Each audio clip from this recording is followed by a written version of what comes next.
नमस्कार दोस्तों, welcome back to JD education. आशा करती हूँ आप सब बहुत अच्छे होंगे और अच्छे से अपनी प्रिपरेशन कर रहे होंगे। सो गाइस, आज हम लोग प्रोफेसर राजेंद्र सिंह, जिसको कि शॉर्ट फॉर्म में रज्जू भैया यूनिवर्सिटी के नाम से जानते हैं, आपके प्रयागराज में स्थित है, के बीएड सेकंड सेमेस्टर के फर्स्ट कंपलसरी पेपर के सेकंड यूनिट के एक नया लेक्चर की शुरुआत करने जा रहे हैं। इसके पहले हमने बहुत सारे लेक्चर्स अपलोड करा है।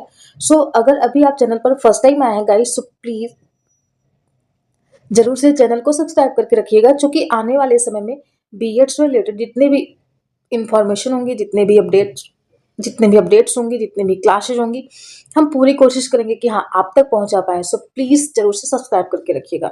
एंड अगर अभी तक आपने चैनल को सब्सक्राइब करके रखा है, तो आप अगर बीएड सेकंड सेमेस्टर का एग्जाम की प्रिपरेशन करें, या फिर अगर आप लोग बीएड फर्स्ट सेमेस्टर के एग्जाम की प्रिपरेशन करें, तो क्या करना है, बस आप लोगों को चैनल पर जिस भी क्लास को, जिस भी यूनिट को एंड जिस भी प्लेलिस्ट को देखते हैं, आप इजिली क्या करें, चैनल पर विजिट करें एंड वहां से अपनी प्लेलिस्ट ओपन करें एंड वहां से अपनी क्लासेस का एक्सेस आप कर सकते हैं। ठीक, तो आज का जो हमारा लेक्चर है, बिल्कुल आपको सामने ये टॉपिक लिखा है, इस पे दिख भी रहा होगा कि हाँ, introduction of modern European education. ठीक, तो बिल्कुल आज हम इसकी ही चर्चा करेंगे। बट लेक्चर स्टार्ट करने से पहले और आपसे हम ये कहना चाहेंगे कि अगर अभी तक आप हमारे साथ नहीं जुड़े हैं, कहाँ पर, व्हाट्सएप पे, टेलीग्राम पे, सो गाइस प्लीज़ जरूर से जुड़ जाइए, क्योंकि जितने भी क्लास की नोट्स होती है, पीडीएफ्स एंड ऑल लिंक्स वगैरह, हम सब कुछ वहीं पे ही शेयर करते हैं। तो आपको क्या करना है, बस चैनल पर जुड़ के हमारे साथ रहना है and you will get everything from here. तो आप वहाँ से सब चीज़ें प्राप्त कर सकते हैं, मीन्स क्लास की नोट्स वगैरह एंड ऑल। ठीक, तो आइए लेक्चर की शुरुआत करते हैं। मीन्स भारत में आधुनिक यूरोपीय शिक्षा का आगमन, कि भारत में जो यूरोपीय शिक्षा का कैसा प्रभाव पड़ा हमारे यहाँ पे, उससे क्या क्या चीज़ें परिवर्तित हुई, उससे क्या हमारे पे नेगेटिव इम्पैक्ट पड़ा, क्या उसका हमारे पे पॉजिटिव इम्पैक्ट पड़ा, मतलब क्या क्या चीज़ें उस दौरान घटित हुई थी, बिल्कुल हम उसी की चर्चा करेंगे। एंड जैसे आने वाले लेक्चर में ना वन बाय वन हम सारी चीज़ों को और डीपली कवर करते जाएंगे, तो आपको बस चैनल पर बने रहना है। आइए लेक्चर स्टार्ट करते हैं। वन मोर थिंग कि लेक्चर स्टार्ट करने से पहले want to say thank you all guys, because ना you guys supporting too much. Thank you so much guys, thank you so much for your love, for your support. ऐसे हम लोग एक दूसरे का सपोर्ट करते रहेंगे और आगे बढ़ते रहेंगे। Let's learn together and enjoy learning. आइए लेक्चर की शुरुआत करते हैं। तो सबसे पहले हम इसकी थोड़ी सी इंट्रो देखते हैं, फिर उसके बाद अपना लेक्चर कवर करेंगे। ठीक, द इंट्रोडक्शन ऑफ मॉडर्न, यानी कि जिसको मॉडर्न एजुकेशन को ना यूरोपियन एजुकेशन, चूंकि ये आपकी सिलेबस का पार्ट है, बिल्कुल इसी तरीके से दिया है, इसलिए मैं इसको इस तरीके से करवा रही हूँ। Education in India marks a historic turning point in the Indian educational system. Means जो भारत में आधुनिक शिक्षा का या फिर यूरोपीय शिक्षा का आगमन है, वो भारतीय इतिहास में, मतलब भारतीय शिक्षा के इतिहास में क्या है, एक महत्वपूर्ण क्या मोड़, यानी कि एक महत्वपूर्ण टर्निंग पॉइंट सिद्ध होता है हमारे लिए। It signified a shift from traditional religion oriented and community based education to formal secular institutional and state controlled system of learning। Means कि इसके माध्यम से क्या क्या धर्म आधारित, अनौपचारिक एवं समुदाय केंद्रित शिक्षा से हटकर एक क्या फॉर्मल मीन्स औपचारिक, धर्मनिरपेक्ष जो कि पंथ निरपेक्ष, इसका जो साइमल्टेनियसली वर्ड है ना, एवं संस्थागत व राज्य नियंत्रित शिक्षा प्रणाली की क्या हुई, स्थापना हुई। जब से ये मॉडर्न एजुकेशन या फिर यूरोपियन एजुकेशन का हमारे इंडियन सोसाइटी पर, हमारे भारत में इसकी छाप पड़ी है, तब से जो हमारी धर्म आधारित शिक्षा थी, अनौपचारिक शिक्षा थी और समुदाय केंद्रित शिक्षा थी, इससे हट करके इन सारी बातों का, धर्मनिरपेक्षता, संस्थागत, इन सब बातों का क्या हुआ, समावेशन हुआ। Okay, the transformation was not accidental but was deeply connected with the political, economic and cultural objective of British colonial rule। It means कि यह परिवर्तन जो था ना, ये सडन नहीं था, ये ग्रेजुअली हुआ, मतलब ये आकस्मिक नहीं हुआ, सडनली नहीं हुआ, ये धीरे धीरे भाई होता रहा। उसके बाद उसके साथ ही में बल्कि ब्रिटिश औपनिवेशिक शासन के राजनीतिक, आर्थिक एवं सांस्कृतिक उद्देश्यों से गहराई से क्या हुआ था, ये शिक्षा जुड़ी हुई थी। कौन से, ये जो मॉडर्न एजुकेशन हमारे इंडिया में प्रचारित या फिर प्रसारित हो रही थी। आइए हम लोग नेक्स्ट चलते हैं। मीनिंग ऑफ मॉडर्न यूरोपियन यानी कि एजुकेशन, मतलब आधुनिक, जो कि आपका यूरोपीय, इसको आप आधुनिक बोलो या फिर यूरोपियन बोलो, दोनों का एक ही है। इस शिक्षा का अर्थ क्या है, इसकी क्या मीनिंग है? ठीक, तो हम देखते हैं इसको। Modern education refers to an education system based on knowledge, traditions and emphasising.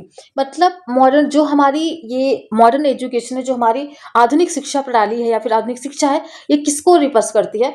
Based on western knowledge, जो हमारी पाश्चात्य जो नॉलेज है, जो पाश्चात्य संस्कृति है या फिर जो पाश्चात्य ज्ञान है ना, उसी पर ज़्यादा से ज़्यादा एम्फेसाइज करती है। इसमें क्या क्या चीज़ें होती हैं? इसमें हमें देखने को मिलता है साइंटिफिक इंक्वायरी, मीन्स एक वैज्ञानिकता, है ना। इस जो आज की शिक्षा है, इसमें जो वैज्ञानिकता का एक प्रकार से कह सकते हैं समावेशन है, वो कहीं ना कहीं इस शिक्षा का भी इसमें महत्वपूर्ण रोल रहा है। फिर लॉजिकल रीजनिंग, मीन्स तार्किक चिंतन कह सकते हैं आप।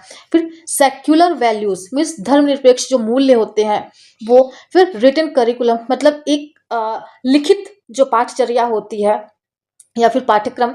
फिर क्लासरूम इंस्ट्रक्शन, मीन्स जो हमारा कक्षागत जो लाइक इंस्ट्रक्शन होता है या फिर निर्देशन होता है या फिर जो इंफॉर्मेशन होती है, सारी चीज़ें। एंड इसी के साथ साथ जो एग्जामिनेशन बेस्ड एवेल्युएशन, मतलब एग्जाम करवाते हैं कॉलेज में, स्कूल में, फिर उसके आधार पर क्या करते हैं? इवेल्युएशन मीन्स मूल्यांकन करते हैं। तो इन सारी बातों का जो समावेशन हमें देखने को मिलता है, डेफिनेटली इसमें जो हमारा मॉडर्न एजुकेशन है, जो यूरोपियन जैसे शिक्षा है, इनका महत्वपूर्ण योगदान रहा है इसमें। ठीक, आइए हम लोग नेक्स्ट देखते हैं कि it considers education as a means of intellectual training and social control rather than the spiritual or moral एप्लीफमेंट। इसका मतलब क्या है कि यह शिक्षा को बौद्धिक प्रशिक्षण एवं सामाजिक नियंत्रण का साधन मानती थी, ठीक, ना कि केवल नैतिक या आध्यात्मिक उन्नति। मतलब ये आध्यात्मिक और नैतिक उन्नति की अगर बात करते ना, जैसे जो हमारा वैदिक एरा था, उसमें जो उसके बाद जो हमारा बुद्धिस्ट पीरियड था, वो तो उतना नहीं था, बट इसमें ज़्यादातर अगर देखें तो वैदिक काल में जो ऋग वैदिक काल या फिर उत्तर वैदिक काल, उसके बाद जो आपका मुस्लिम एजुकेशन था, ये सारी चीज़ें धर्म और आध्यात्मिक नैतिकता इन सब पे जोर देते थे। बट ये जो मॉडर्न एजुकेशन प्रणाली थी, यह हमारी बौद्धिक प्रशिक्षण एवं सामाजिक नियंत्रण को क्या एक प्रकार से ये इनकी शिक्षा इस पर फोकस थी, और यही इन्होंने हमारे ऊपर लाइक हमारे इंडिया में इन्होंने इसकी छाप छोड़ी है। ठीक, तो अगला हम लोग देखते हैं कि definition of modern education means आधुनिक शिक्षा की क्या परिभाषा हमें समझी जा सकती है, हम समझ सकते हैं। आइए इस बार इस पर भी एक नज़र डालते हैं कि हाँ ये क्या है क्या नहीं है। So modern education is a systematic and institutional process, यानी कि जो आधुनिक शिक्षा है ना, एक व्यवस्थित एवं एक इंस्टीट्यूशनल मतलब संस्थागत अधिगम प्रक्रिया है कि हम एक संस्था में रह के कैसे सीखते हैं, क्या क्या व्यवस्थाएं होती हैं, हमें कैसे कैसे करना होता है, ये सारी चीज़ें हम सीखते हैं। Which aims at the development of intellectual abilities, जिसका क्या उद्देश्य होता है, जिसका जो ऑब्जेक्टिव होता है वो क्या, कि एक संरचित पाठ्यक्रम का मीन्स संरचित मतलब स्ट्रक्चर्ड, एक प्रकार से ना स्टेप बाय स्टेप, है ना, उस पाठ्यक्रम का क्या करना, निर्मित करना। And practical skills and rational outlook through structured curriculum and trained teachers, कि जो आधुनिक शिक्षा व्यवस्था ना, इसका जो मुख्य रूप से काम है वो क्या है, एक ऐसी संस्थागत अधिगम प्रक्रिया है जिसका उद्देश्य की संरचित पाठ्यक्रम, एक प्रकार से वेल स्ट्रक्चर्ड, वेल मैनर्ड क्या हमारा जो करिकुलम वो होना चाहिए। एंड प्रशिक्षित शिक्षकों के माध्यम से बौद्धिक क्षमता का विकास हो सके, कि जब एक शिक्षक खुद से प्रशिक्षित होगा तो डेफिनेटली वो अपने बच्चों को, जो उनके शिष्य होंगे, उनको भी वो अलग उनको टीच कर सकता है, उनको सिखा सकता है। उसी के साथ साथ व्यावहारिक कौशल एवं तर्कशील दृष्टिकोण का विकास करना, कि जो भी शिक्षा मिले वो हमारी जो डेली लाइफ है ना, जो हमारी डेली लाइफ के क्या है, जो हमारे उसके यूजेस हैं, हम उसको देख सकें। एंड रियलिटी बेस्ड होनी चाहिए, कि हम सीख पाए what is right what's not. उसके बाद तर्कशील मीन्स कि लॉजिकल होनी चाहिए, है ना, हम सोचने समझने की, हमारे अंदर क्रिटिकल थिंकिंग की डेवलपमेंट हो सके, हम चीज़ों के बीच में आइडेंटिफाई कर पाए कि क्या सही है क्या गलत है, इन सब का क्या करना था, विकास करना था। और इस तरीके से हमने इसको देखा। आइए नेक्स्ट चलते हैं। अब इसकी जो फिलोसफिकल फाउंडेशन थी किसकी, यूरोपियन एजुकेशन की, वो क्या क्या थी, आइए एक बार इस पर एक नज़र डालते हैं। सबसे पहला ये यहाँ पर हमें रैशनलिज्म देखने को मिलता है, मीन्स तर्कवाद। अच्छा, इसका क्या मतलब था कि education should train the mind to think logically and critically. ये चीज़ें कहीं ना कहीं ये बहुत अच्छी, बहुत इम्पैक्टफुल रही है। मीन्स कि जो रैशनलिज्म होता है ना, वो शिक्षा के इस उद्देश्य की बात करता है कि मनुष्य की जो तर्क शक्ति है, मनुष्य की जो वाद विवाद करने की जो शक्ति है, जो उसकी क्षमता है, उसका विकास होना चाहिए। अब ऐसा नहीं कि जो गलत है उसको भी सही बोले और जो सही है उसको भी किसी के प्रेशर में आकर के गलत बोले। एटलीस्ट उसका अपना खुद का विवेक होना चाहिए, उसकी अपनी खुद की बुद्धिमत्ता होनी चाहिए कि वो सही को सही और गलत को गलत साबित कर पाए। तो ये इनका रैशनलिज्म मीन्स तर्कवाद इस पे फोकस करता है। अच्छा, इसके क्या क्या रिजल्ट आने थे?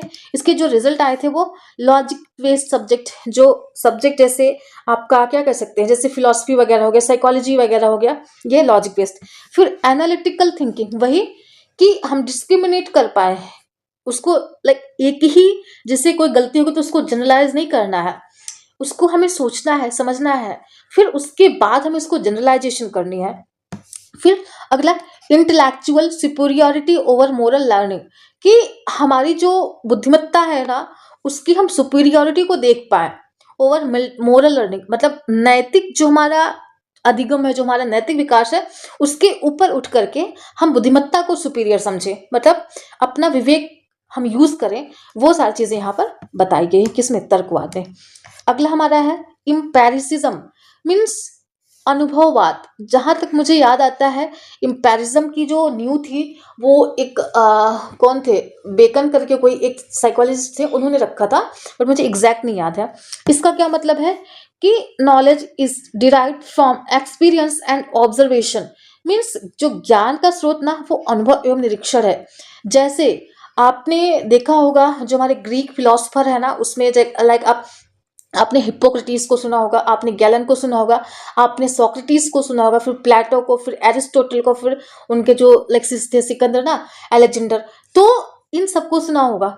लेकिन इसमें जो आपके सोक्रेटिस थे, जो आपके प्लेटो थे ना, इन्होंने रैशनलिज्म को सपोर्ट करा था।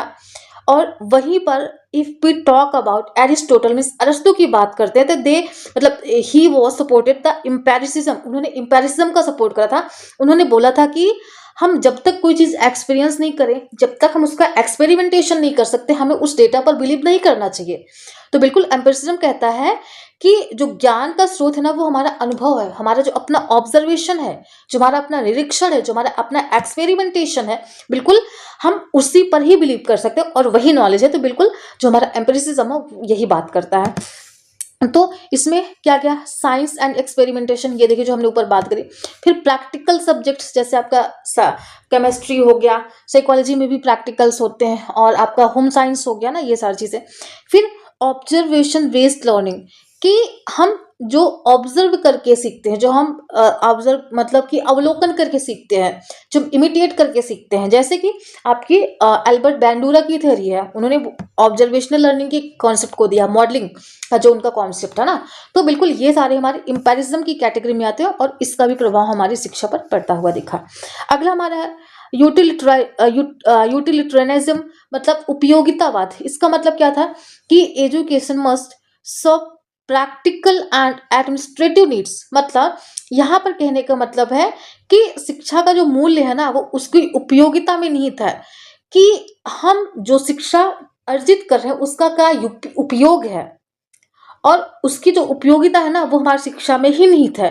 तो उपयोगितावाद इसकी बात करता है। मतलब इसका क्या है कि जॉब ओरिएंटेड है कि नहीं, जैसे हम लोग ये पढ़ रहे हैं, हम बीएड कर रहे हैं ना, तो कहीं ना कहीं भाई इसकी उपयोगिता तो है। हम अगर प्राइमरी टीचर बनना चाहे, फिर हायर एजुकेशन का टीचर बनना चाहे, या फिर हमें, तो कहीं ना कहीं हमारी क्राइटेरिया है, इसकी उपयोगिता है कि इन फ्यूचर हम इसके थ्रू क्या कर सकते हैं, जॉब प्राप्त कर सकते हैं। तो बिल्कुल ये। फिर क्लैरिकल एंड एडमिनिस्ट्रेटिव ट्रेनिंग, मतलब क्लैरिकल एंड जो हमारा प्रशासनिक जो ट्रेनिंग होती है, ये उसके पॉइंट ऑफ व्यू से इंपॉर्टेंस है इसका। अब हम नेक्स्ट चलते हैं, सेक्युलरिज्म, मतलब कि धर्मनिरपेक्षता। ठीक, अब इसकी बात करें तो education should remain free from religious influences, की मीन्स इसका क्या है कि शिक्षा को हमेशा धर्म से अलग रखा जाना चाहिए। भैया वो चाहे हिंदू जाति का हो, चाहे मुस्लिम का हो, चाहे वो क्रिश्चियन हो, चाहे ईसाई हो, चाहे सिख हो, कोई भी हो, किसी भी धर्म का हो, किसी भी राज्य का हो, किसी भी क्षेत्र का हो, और किसी भी कम्युनिटी से बिलोंग करता है, बट जो शिक्षा का अधिकार है वो सबके लिए इक्वल है। No one is special and no one is weekend for education, education is equal right for everyone. तो बिल्कुल उसको हमें धर्म से अलग रखना चाहिए। इसके क्या क्या परिणाम हो सकते हैं? अगर हम इसको सेक्युलरिज्म रखेंगे तो इससे decline of religion instruction and rise of neutral public institutions. तो ये सारे परिणाम हमें देखने को मिलते हैं। आई होप आपको समझ में आया होगा। एंड गाइस, जहाँ पे भी कोई डाउट होगा, कोई भी क्वेश्चन होगा, डेफिनेटली आप हमें कमेंट करिएगा। I would love to solve your queries and all. So yeah आइए नेक्स्ट चलते हैं कि इसका हिस्टोरिकल बैकग्राउंड क्या रहा, किसका, जो यूरोपियन एजुकेशन मतलब जो मॉडर्न एजुकेशन की अगर हम बात करते हैं तो उसका, इसको बिल्कुल 3 फेज में डिवाइड करा गया था। सबसे पहला जो था फेज 1, इसको मिशनरी एजुकेशन के नाम से जानते हैं। जो सेकंड फेज था इसको कंपेनी रूल के नाम से जानते हैं, और जो तीसरा था वो क्राउन रूल के नाम से हम जानते हैं। ये इसके 3 फेज बताए गए हैं। इसमें सबसे पहला फेज में क्या हुआ था, जो missionaries introduce the school to spread Christianity through education, मतलब शिक्षा एक धार्मिक प्रचार का क्या बनी, माध्यम बनी। जो दूसरा था कंपेनी रूल, मतलब British realise the administrative importance of education, मतलब ब्रिटिशर्स ने इन चीज को रियलाइज किया, इसको महसूस किया कि शिक्षा शासन संचालन का एक साधन है। अगर हमें अपना सत्ता, अपना शासन चलाना है तो बिल्कुल हमें शिक्षा लेनी चाहिए। और जो क्राउन रूल था वो क्या था, वो यह बताता था कि systematic experience of school, college and universities की शिक्षा बनी राज्य की नीति, कि जब हम स्कूल खोलेंगे, जब हम कॉलेज खोलेंगे, जब हम यूनिवर्सिटीज खोलेंगे तो एक सिस्टमैटिक एजुकेशन हम दे पाएंगे और प्राप्ति भी कर पाएंगे। तो इससे एक अच्छे राज्य के निर्माण हो सकता है, एक अच्छे राज्य का निर्माण हम कर सकते हैं। तो बिल्कुल इसके पॉइंट ऑफ व्यू से उन्होंने इन 3 फेज में इसके किसके यूरोपियन एजुकेशन की बात होती है। Phase 1, phase 2 and phase 3 means missionary education, company rule and crown rule. तो ये 3 फेज बताए गए हैं। नेक्स्ट है, अच्छा मैकॉले मिनट, ये बहुत ही महत्वपूर्ण एक मिनट रहा है इसके लिए, किसके लिए, यूरोपियन एजुकेशन की। अगर हम बात करते हैं तो हम मैकॉले अंकल को कभी नहीं भूल सकते। 1835 मतलब क्रिटिकल इन मतलब इसकी आलोचनात्मक विवेचना इस प्रकार से मैकॉले मिनट की कि Macaulay advocated English education to the produce a class of educated Indians who could assist British administration। यहाँ पर ये जो चीजें हैं ना कहीं यही हमें देखने को मिलती हैं कि मैकॉले ने अंग्रेजी शिक्षा को बढ़ावा देकर एक ऐसा वर्क तैयार किया जो ब्रिटिश शासन में सहायक बने। मतलब इन्होंने इंडियन को इस वजह से एडुकेटेड किया, मतलब इस वजह से उनको शिक्षा दी कि भैया वो एक प्रकार ना कठपुतली का काम कर सकते हैं, हमें असिस्ट कर पाए इन द सेंस कि हम उसको मतलब है ना कि राजा और मंत्री वाला कॉन्सेप्ट, वो खुद तो राजा बनते थे बट हमें मंत्री, मैं एक एग्जांपल दे रहा हूँ, एक्चुअली हमको वो लाइक एक प्रकार से एक आम नागरिक की तरह ट्रीट करते थे। कुछ स्पेशलिटी हमारे अंदर थी स्पेशलिटी, बट उसके बदले में हमें वो चीज़ नहीं मिल पाती थी जो हमें मिलना चाहिए था। इससे क्या क्या चीजें हुई, इससे कल्चरल अलाइनेशन मतलब कि सांस्कृतिक अलगाव पैदा हुआ। लिंग्विस्टिक डोमिनेंस मतलब भाषाई प्रभुत्व उनका, भाई इंग्लिश को उन्होंने डोमिनेट कर दिया, इंग्लिश लैंग्वेज को। अगला इंटेलेक्चुअल डिपेंडेंसी मतलब बौद्धिक पराधीनता, हम बुद्धि तो हमारी अपनी थी बट हमें स्वाधीन नहीं, हम पराधीन, हम दूसरों के अधीन रह गए। और इस तरीके से मैकॉले मिनट का बिल्कुल यही इनका उद्देश्य था कि हम इंडियन को इस तरीके से बर्बाद करें कि जिसकी कोई लाइक एक प्रकार से वो स्वाधीन रह के पराधीन, मतलब वो हमारे सामने अपने घुटने टेक दें। यही इनका विचारधारा थी, यही इनका मानना था। इसी उद्देश्य इन्होंने शिक्षा यहाँ पर हमारे इंडिया में इन्होंने इसका प्रचार प्रसार करना शुरू करा था। अगला, nature of modern European education means आधुनिक शिक्षा की प्रकृति। अब क्या क्या उसकी प्रकृति है? सबसे पहला सेक्युलर एंड नॉन रिलीजियस मतलब धर्मनिरपेक्ष शिक्षा की बात करते हैं। फिर फॉर्मल एंड इंस्टीट्यूशनल है ना। उसके बाद centralised administration, teacher centred approach and examination dominant. उसके बाद बुकिस एंड थियोरेटिकल। कि इसकी क्या क्या प्रकृति थी, तो ये धर्मनिरपेक्षता की बात करता है। औपचारिक मीन्स फॉर्मल और संस्थागत वही कि जब हम एक fix time, fix place and fix syllabus के साथ करते हैं वही हमारा क्या होता है, वो औपचारिक शिक्षा की कैटेगरी में आता है। फिर केंद्रीकृत प्रशासन, शिक्षक केंद्रित, परीक्षा प्रधान एवं सैद्धांतिक एवं पुस्तकात्मक, मतलब है कि इसमें लाइक सिद्धांत होते थे और हम पुस्तक से ज्ञान को प्राप्त करते थे। तो बिल्कुल ये सारी चीजें इनकी जो यूरोपियन एजुकेशन ना उसका ये क्या थी, उसका ये नेचर था, उसकी ये प्रकृति थी। नेक्स्ट हम देखते हैं करिकुलम स्ट्रक्चर, मतलब पाठ्यक्रम की क्या संरचना थी उस टाइम पे। तो देखते हैं कि the curriculum focused on western knowledge systems while ignoring Indian culture and local needs. मतलब जो इनका करिकुलम का स्ट्रक्चर था, जो इनका पाठ्यक्रम की संरचना थी, वो पाश्चात्य ज्ञान को क्या करती थी, प्राथमिकता देती थी। बट वहीं पर जो हमारी अपनी भारतीय संस्कृति या फिर जो हमारी स्थानीय आवश्यकता थी उसकी क्या की गई, उपेक्षा की गई, उसको इग्नोर करा गया। भैया इनका तो कोई इंपॉर्टेंस ही नहीं, जो कुछ भी है वो हमारा ही है, और हम अपनी लैंग्वेज को, हम अपनी नॉलेज को, हम अपनी पावर को ही क्या करेंगे, इनके सामने दिखाएंगे, और ये हमारा कुछ नहीं कर सकते। यही उनके करिकुलम का स्ट्रक्चर था, और बिल्कुल इस तरीके से उन्होंने अपनी शिक्षा का प्रचार प्रसार किया था। फिर अगला, टीचिंग लर्निंग प्रोसेस मीन्स शिक्षण अधिगम प्रक्रिया इनकी कैसी थी, ये क्या क्या लेक्चर मेथड को फॉलो करते थे। पैसिव लर्नर्स, पैसिव लर्नर्स में पता है क्या होता है पैसिव लर्नर? जब हमने बीएड फर्स्ट सेमेस्टर की क्लासिकल कंडीशनिंग वाली क्लास करी थी, तो उस कंडीशनिंग को जो आपके बीएफ स्किनर हैं जिन्होंने ऑपरेंट कंडीशनिंग दिया है, उन्होंने इसको पैसिव कंडीशनिंग की बात करी, बोला है किसको, क्लासिकल कंडीशनिंग को। मतलब हम सक्रिय नहीं निष्क्रिय होकर के सीखते हैं, और जो यहाँ पर यूरोपियन थे उनका यही था कि इनको सक्रिय निष्क्रिय तरीके से चीजों को बताया जाए, सीखा जाए, ताकि ये बहुत हमसे ऊपर ना जा सके, इनके हाथ में सत्ता नहीं आनी चाहिए, इस तरीके से इनको पैसिव रखो। उसके बाद मेमोराइजेशन, मतलब रोट लर्निंग की बात करते हैं, भैया रट करके सीखने पे जोर देते थे, ताकि हम समझे नहीं, हमारा उतना मेंटल डेवलपमेंट हो ना पाए, हम मानसिक तरीके से उतना विकसित नहीं हो पाए, बस इनको रटाओ और अपना काम निकालो। फिर अथॉरिटी अथॉरिटी ऑफ टीचर, मतलब इन्होंने टीचर को एक प्रकार से ना सरकार बना दिया कि भैया हम जो कह रहे हैं, अगर आ मीन्स इमली बोल रहे हैं तो आपको इमली ही, आ मीन्स आम आप नहीं बोल सकते। अगर मैं A for apple means grapes बोलूं, तो आपको एप्पल का सेब नहीं बता करके आपको अंगूर ही बोलना होगा। इस तरीके से इनका डोमिनेशन था। मतलब यहाँ पर हमें देखने को मिलता है कि शिक्षा बनी एक तरफा प्रक्रिया, कि भैया उन्हीं के आधार पर ही हमारा अपने जो हमारे लर्नर्स होते हैं उनकी क्या नीड्स है, उनकी क्या इंडिविजुअलिटी, उनकी क्या साइकोलॉजी, इससे बिल्कुल कोई लेना देना नहीं है। तो इस तरीके से हमें देखने को मिलता है। आइए हम लोग नेक्स्ट चलते हैं। इवैल्यूएशन सिस्टम मीन्स क्या मूल्यांकन प्रणाली थी उस टाइम पे, या फिर इन्होंने क्या हमारे लिए रखा, हम लोग उस पर एक नजर डालते हैं। कि जो मूल्यांकन प्रणाली थी वो rigid, summative and memory based evaluation system था।